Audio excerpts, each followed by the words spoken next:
Hola, ¿qué tal? Bienvenidos a Pool Económico. Hoy vamos a analizar con los administradores de riesgos, es decir, los grandes clientes de las aseguradoras, vamos a analizar justamente la situación del mercado de seguros, la política aseguradora, todos los aspectos que hacen al negocio. Antes de presentarlos, les quiero mandar un solidario saludo a nuestra compañera Gabriela Barbeito, que tuvo un problema personal por el cual hoy no puede estar presente. Voy a presentarles a nuestros invitados, empezando por Carlos Sabaini, que es presidente de la Asociación de Administradores de Riesgos de la República Argentina y miembro de la Dirección de Administración de Riesgos de Techin. Y presidente de un montón de cosas más que no voy a decir, Carlos, porque si no voy a estar media hora hablando del tema. Pero voy a decir sí que sos vicepresidente de la Asociación Latinoamericana de Administradores de Riesgos, que se llama Alaris, cuya sigla es Alaris, ¿verdad? Así es. Nazarena Treveset, bienvenida, jefe de seguros de Metrogas y prosecretaria de Adara. Y Mónica Castañeda, responsable del área seguros de la empresa forestal Arauco Argentina. Arauco Argentina se llamaba antes, hace poco, Alto Paraná. Correcto. Bien, bienvenidos los tres. Vamos a empezar hablando de política aseguradora y sobre todo qué cambios, y te pregunto a vos, Carlos, para que abras el juego, qué cambios están esperando o esperan encontrar en materia de política aseguradora de parte de la nueva gestión y del nuevo superintendente. Bueno, los asegurados, grandes o pequeños o pymes, tenemos distintas problemáticas. Los grandes podemos resolver algún tema vinculado al infraseguro, porque aseguramos en moneda extranjera. El problema son las pymes y los pequeños, que sin ser nosotros sí están involucrados con nosotros por la cadena de valor, por el tema de continuidad de negocios, por la ISO 23201. Entonces nos preocupan esta problemática de la inflación que hace caer a la suma asegurada, tanto en cualquier póliza, pero mucho más en las pólizas de responsabilidad civil y mucho más en las de property, que son liquidaciones de siniestros de largo plazo y que no pierdan entonces ese poder adquisitivo inicial al momento en que se contrató la póliza versus al momento en que cobra el siniestro. Bien, ¿de quién es responsable, no la inflación, de quién es responsable el infraseguro? Porque con motivo de la inflación se produce este fenómeno de infraseguro, ¿verdad? Ahora, ¿quién es el que tiene que estar alerta a ese tema? Nazarena, el administrador de riesgos, el broker, la aseguradora. Todos. El primer responsable, el risk manager de la organización, porque si no después le va a impactar negativamente en lo que es el cubrir los objetivos, o sea, el preservar el valor de la empresa. Esto se puede trabajar en conjunto con el broker, con los estudios de evaluación, que generalmente, o sea, en empresas de nuestra envergadura trabajamos con estudios que cada 5 años, cada 10 años es conveniente hacer una reevaluación de bienes, aun cuando estés colocado en una moneda dura, aun cuando estés colocado en dólares, es necesario reevaluar eso. Bueno, el dólar también se devalúa. Se devalúa y hay inflación. Exactamente. Entonces, la otra vez justamente hablando con un estudio nos contaban que en 10 años los valores en dólares se duplicaron.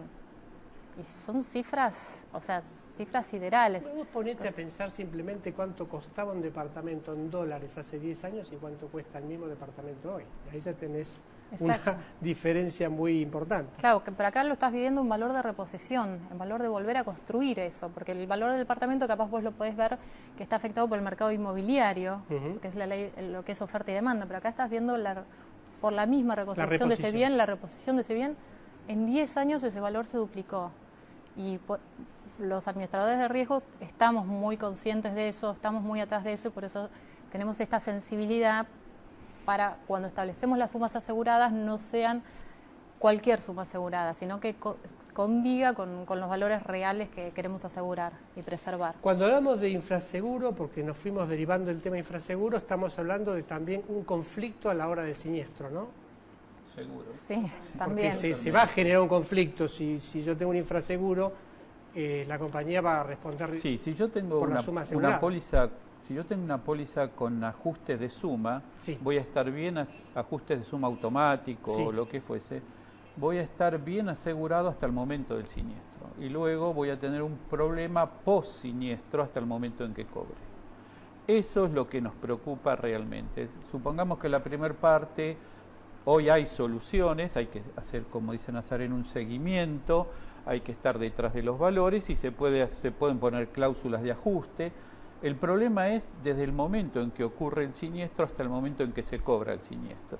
En las pólizas de responsabilidad civil vemos que lo más grave, porque un juicio que al momento del siniestro yo tenía un valor real de suma asegurada y voy a juicio y tarda 3, 5 años, entonces no se va a ajustar automáticamente la suma asegurada al momento de pago, y ahí es donde puedo tener inconvenientes. Mónica, ¿te parece que habría que implementar algún cambio en el esquema de control que tiene la superintendencia hacia las compañías de seguros que son vuestras proveedoras? Sí, en lo particular considero que el control debería estar orientado en garantizarle un buen servicio a todos los asegurados, ¿sí? Más allá de que también tienen que estar observando las cuentas de las compañías y cuáles son los manejos de las cajas como para garantizar la respuesta frente a los siniestros, pero creo también que tienen que enfocarse un poquito más en que el asegurado tenga un buen servicio a la hora de resolver los siniestros, pero por le estás ejemplo. pidiendo a la super que haga algo que creo que hasta ahora no tiene por qué hacer. Que ellos, en teoría, tienen que controlar que la asegurada tenga solvencia necesaria, que pague en tiempo y forma lo que tiene que pagar. Ahora que sea un buen servicio, eso ya me parece que no es cuestión de la super, me parece. Creo que hace también al contrato de seguro. Si estamos hablando que a partir de agosto del año pasado la póliza de seguro pasó a ser un contrato de consumo. Sí. Entonces podemos decir que contratar una póliza y después no tener un buen resultado a la hora de cobrar un siniestro pasa a ser un problema también que tiene que ser regulado. Está muy bien, sí, es una visión muy respetable, por supuesto. Comparto con Mónica lo que dice, o sea, respecto al servicio. Por ejemplo, lo que son las emisiones de los endosos o las pólizas. Vos haces la contratación, haces la colocación en firme del riesgo y después pasan 45 días en el mejor de los casos hasta que recibís esa póliza con la fluctuación cambiaria que pueda afectarle. Entonces, Mónica, me parece que a lo que se refiere es a esos puntos que no debiera pasar. Perdóname, que en realidad eso está regulado por la Ley de Seguros. La Ley 17.418 establece plazos para poder responder o reclamar a la compañía si uno tiene alguna diferencia con respecto a la propuesta de la póliza y demás. Pero si la póliza en sí, yendo al comentario que hace Nazarena, nos llega con 60 días de demora en algunos casos, entonces digamos que se desvirtúan todos los plazos y es ahí donde yo digo que la super debería controlar de alguna manera que el servicio que se brinda sea de categoría. Correcto. Carlos, ¿querés añadir algo a este punto? Sí, otra preocupación interesante es después de un proceso de inflación que si bien hay balances trimestrales, pero que se toman generalmente el balance al 30 de junio, con un gran proceso de inflación como el que se sufrió, entonces los asegurados lo que pretendemos es que las cuentas de las compañías, las reservas, estén en orden. Y esto creo que es una gran problemática histórica cuando hubo procesos de inflación.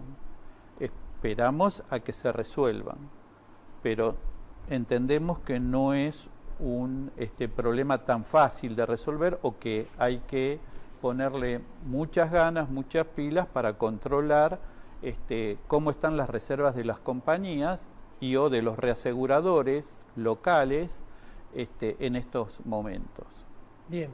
Hablando de reaseguros, hubo un cambio de régimen ya hace unos cuantos años, en 2011, 5 años, 6 años.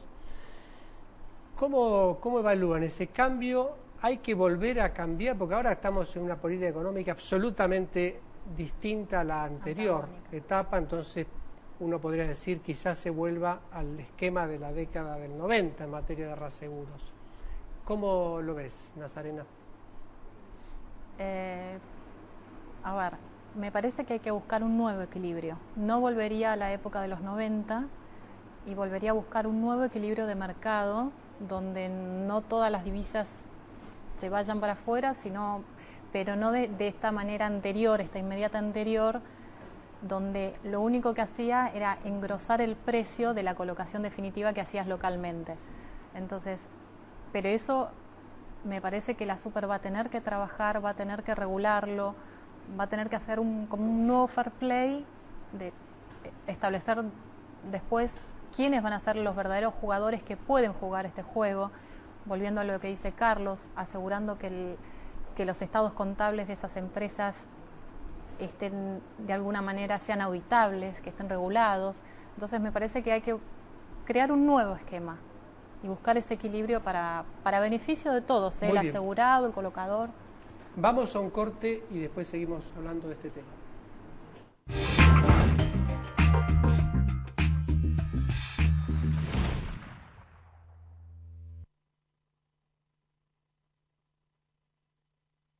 Si pensás en un seguro para vos, pensás en nosotros. San Cristóbal Seguros, tu compañía. La Equitativa, más de 100 años protegiéndolo en todas sus actividades. Seguros de personas, hogar, vida, caución y agro. La Equitativa, desde 1897, gente segura.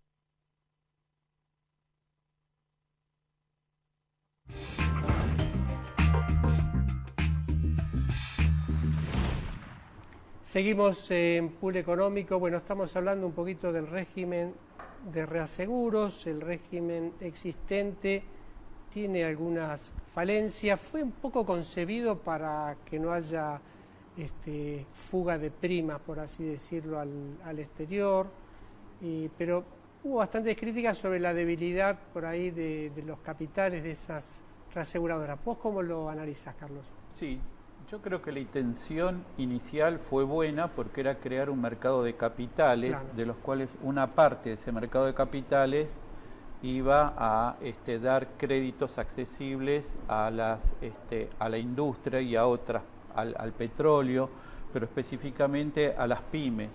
Y hubo un porcentual de ese mercado que llegó a las pymes.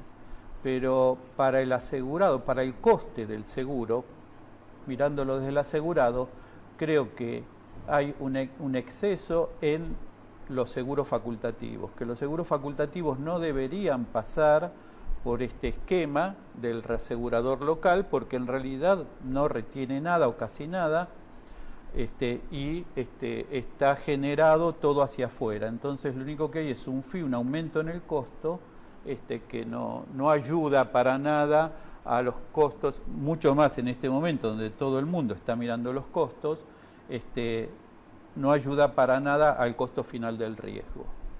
Entonces, me parece que habría que poner inicialmente un mayor énfasis en los seguros facultativos, en las grandes coberturas, y después ver lo que son riesgos de cobertura automática, eso verlo con más tiempo. Pero inicialmente los seguros facultativos puros deberían de estar liberados de este programa. Mónica.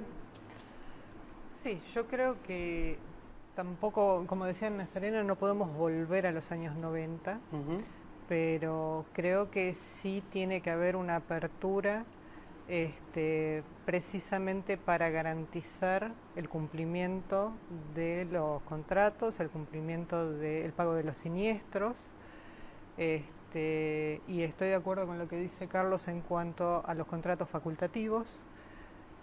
Tenemos que tener mucho cuidado con los costos porque los empresarios toman decisiones en función de los costos. Entonces, estaríamos desalentando de esta manera la contratación de pólizas, y la idea nuestra desde el lugar que nos toca a nosotros es justamente todo lo contrario, promover la toma de pólizas bien aseguradas y que tengan después su efecto positivo o favorable hacia la empresa cuando ocurre algo.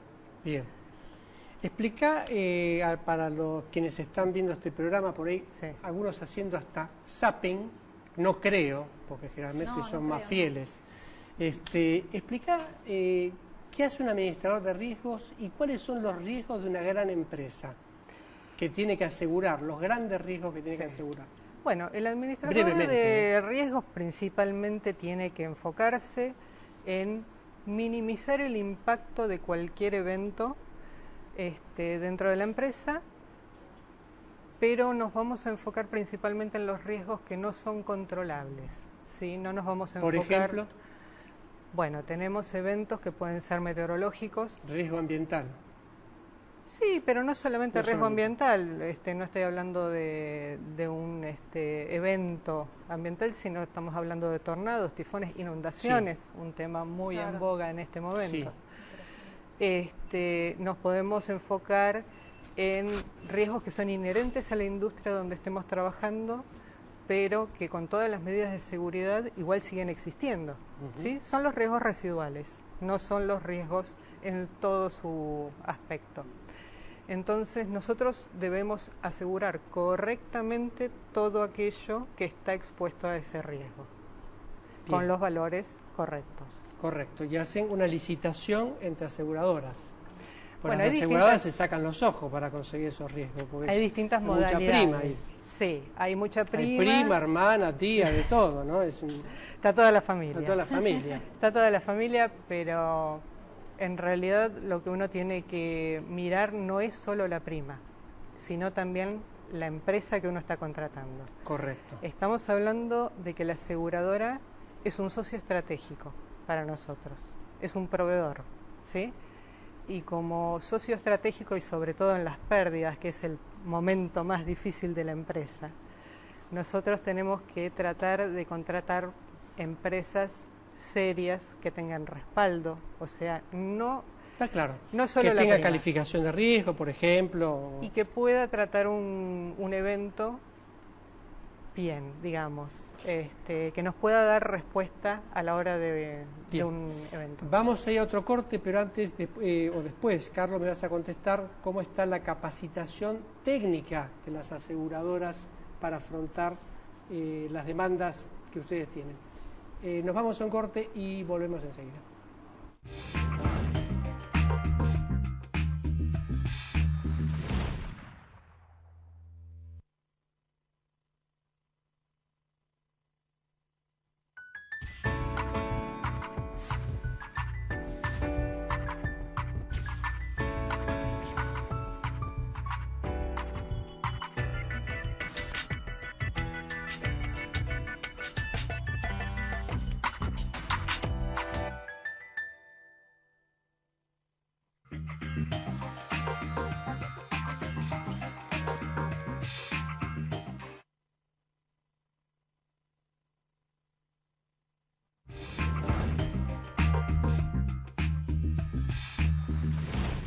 Continuamos en Pool Económico con los administradores de riesgos y Carlos Sabaini nos va a contar un poquito cómo está la capacitación técnica de las aseguradoras para los múltiples requerimientos que ustedes tienen.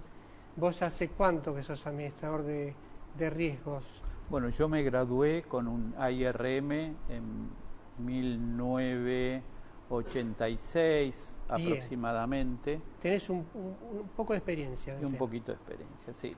Yo hoy veo lo siguiente, sin ser el dueño de la verdad, lo que me preocupa es el principio de Peter, que es el de la incompetencia. Veo que tanto en la estructura de asegurados como en la estructura de aseguradores necesitan todos capacitación. La capacitación que necesitan es la de entender el riesgo, la de conocer el proceso productivo, en el caso de una industria, Y cuando todo el mundo mira o cree que lo complejo es comprar una póliza, en realidad, si bien hay que prestarle muchísima atención, pero en realidad lo complejo es administrar un siniestro. Entonces, para aquellas organizaciones que se basa su estructura en un supply chain, ¿no?, que es compras, puedo comprar un rulemán como puedo comprar un seguro, puedo comprar cualquier otro repuesto o cualquier materia prima y también puedo comprar un seguro, creo que hay un serio error. ¿Por qué? Porque el administrador de riesgos no solamente entiende el riesgo, trata de bajar, de minimizar el riesgo para poder transferir y para que sea más cómodo para todos y entendible, mucho más todavía en las condiciones de la póliza. El tema fundamental es cuando llega el siniestro. ¿Quién administra el siniestro? Entonces, un comprador normal, puro, no puede administrar un siniestro, ni tampoco un usuario puede administrar un siniestro, porque no es su función. Entonces se necesita alguien que haga una interpretación del proceso productivo y por qué fue el evento, que interprete el alcance de la cobertura y entonces pueda presentar el siniestro para que el mismo se configure, que esa sería su trabajo formal. El quantum es otro tema. Siempre en el quantum puede haber discusión, pesos más, pesos menos, dólares más, dólares menos, pero no en la configuración propiamente o contractualmente del siniestro. Entonces hay que tener cuidado con el principio de la incompetencia, que bien lo establece Peter, y además hay que ver también el principio de Dilbert, que son los jefes de Peter. ¿Por qué nombran o por qué no se ocupan de que esa gente crezca, de que esa gente se retroalimente, de que esa gente entienda esta funcionabilidad? Nosotros en la asociación damos cursos de AIRM todos los años, ya hace 10 años que venimos dándose esos cursos, hay 150 personas aproximadamente que ya hicieron los cursos y los aprobaron. Este año lo vamos a hacer a fines de octubre, y son ya 4 cursos, 2 son con examen múltiple choice por escrito y otro es un trabajo grupal. Y esto está avalado por Harvard, o sea que no es un invento. Y esto lo necesitan tanto los asegurados como los aseguradores, como los liquidadores, como los reaseguradores. Y por suerte, de toda esa gama vienen a tomar esos cursos. Y estamos muy felices porque en realidad nuestra intención en la asociación no es ganar dinero con esto, sino que es brindar capacitación y retroalimentación. Y ese es el objetivo que tratamos de cumplir. Muy bien. ¿Hay riesgos complicados de asegurar para las grandes empresas? Todas las empresas, sí. No, pero ¿no? todas las empresas tienen como su punto débil, o sea, su hot risk, que es viste, lo difícil de colocar, es lo que más cuidás, lo que más quizás energía le pones para, o sea... ¿Cuáles son esos riesgos? A ver, los más complicados. No, por ejemplo, a ver, la responsabilidad civil, más allá de la industria, te digo por qué la responsabilidad civil, que antes lo charlamos fuera del aire con Mónica. La responsabilidad civil de cualquier empresa hoy por hoy, con el cambio del código, ¿sí? Si ya para una industria es complicado colocar esa responsabilidad civil, en la industria del gas es complicado esa póliza, imagínate ahora donde el espectro es mucho más amplio, donde realmente te cuestionás si el wording que es actual es totalmente abarcativo con las nuevas modificaciones del código, si la suma asegurada que tenés establecida, más allá que esté retenido acá localmente o afuera, es suficiente con los nuevos cambios del código. Entonces, si vos me preguntas qué riesgos son difíciles, todos son difíciles. Hay algunos más complicados, más complejos. Pero bueno, sí. Está muy bien. Mónica, ¿tu experiencia sobre el tema? Coincido y creo que además le agregaría una parte de lo que dijo Carlos antes, que es que nosotros necesitamos que todos los actores del contrato de seguros estén muy bien capacitados, porque a veces el riesgo no es tan difícil de colocar, sino que uno tiene que transmitirle a través del broker, a través del productor de seguros, tiene que transmitirle a la compañía cuál es el interés que uno quiere asegurar. Y muchas veces nos encontramos con pólizas que son enlatadas, pólizas que están estructuradas para otra industria, Sí. o que por ahí no tienen en cuenta estos intereses asegurables que nosotros tenemos. Entonces, todo depende de la industria. Creo que no hay riesgos que no se puedan asegurar, pero quizás se necesita también que el mercado asegurador argentino empiece a tomar un poco de gimnasia, un poco de flexibilidad para asegurar grandes riesgos. Correcto. ¿Qué están haciendo para responder a la exigencia de cobertura de seguros de la Ley General del Ambiente, Carlos? Que es un tema que a vos te encanta, el tema de la Ley General del Ambiente. O sea, ¿dónde primero me baso? ¿Cuáles son las herramientas que tengo? ¿No? Entonces, las herramientas que un administrador de riesgo tiene es hoy la psicología cognitiva y la hiperconvergencia. Si yo me paro en esos dos elementos y veo los riesgos ambientales, entonces veo que hay una exigencia por parte del Estado, que es una póliza de caución, pero con eso no soluciono mi riesgo. Mi riesgo lo puedo solucionar con una póliza de transferencia de riesgos. Ahora bien, hoy hay coberturas, sublímites en pólizas de todo riesgo operativo o de responsabilidad civil o de transportes que sí se puede lograr esa cobertura como un sublímite o como una cobertura adicional. Es muy trabajosa, no es fácil, pero se puede. Específicamente en lo súbito, accidental e imprevisto. Entonces, la problemática que todos ven es el riesgo ambiental o cualquier riesgo catastrófico, pero específicamente en el riesgo ambiental se empieza a ver que en realidad no es el riesgo principal el riesgo ambiental. El riesgo principal es lo que origina un siniestro ambiental, que seguramente va a ser una liability, porque va a haber terceros damnificados en lesiones y en cosas que luego van a venir a reclamar. Y a su vez va a haber daños que van a ser atendidos por la RT, por si le toca personal propio. Y a su vez puede afectar a los intereses o bienes de los directores y gerentes, por lo tanto afectaría también una D&O. Entonces, esto es una desencadenamiento de un riesgo en cascada que a su vez tiene que verse en una forma compacta con otros riesgos. Bien. Carlos, chicas, nos tenemos que ir. Esto se finí. Les agradezco a ustedes que hayan venido. Nosotros nos reencontramos la próxima semana en Puro Económico.